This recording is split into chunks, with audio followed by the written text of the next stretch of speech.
On my last video of the BNI Marketplace, there was a comment from JCase GT500 where he said that virtually all the corner stores and small ma-and-pa businesses will be driven out of business by online retailers, and then once everybody has switched over to that, then these online retailers will increase their prices and increase the cost of shipping. Now, I don't know if it's going to be quite to that extreme, but I do think it's rather fascinating that so many people, unfortunately including myself a lot of the time, trust or simply go with corporations more than the small businesses. There's always this feeling like a smaller business is going to rip you off more, that they need to make money somehow, that corporations can find a way to take losses easier than a smaller business. And sure, there are a lot of swindlers out there, and there are people who have very little qualifications who pretend to have many. But then there are also the absolute gems that you could never find a corporate equivalent of. People who genuinely care about doing a good job and can show it, and have the opportunity to show it.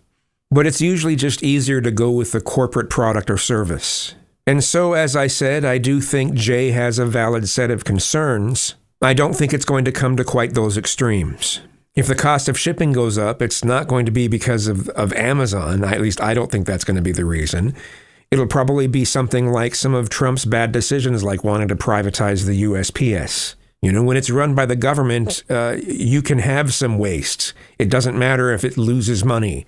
It's offering a service, but if you switch it to being private, then it has to make money, and so that'll be passed on to the customer.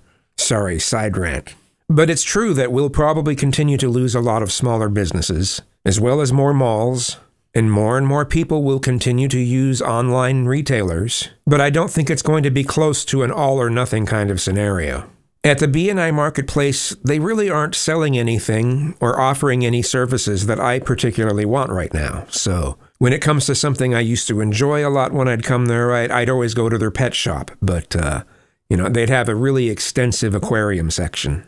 But as far as clothing that you find there at the shops there, it's usually either like some sort of ethnic clothing, like there's an Indian clothing and jewelry shop there, and some really beautiful pieces of clothing and jewelry and stuff, but that's not something I'm going to be interested in.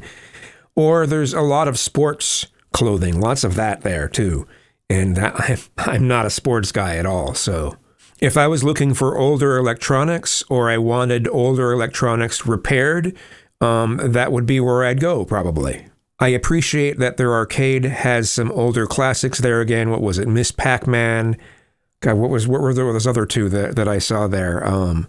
Anyway, they've still got some. They finally got some of the classics again. For a while, they didn't have any classics. It was just like, okay, who's going to play these?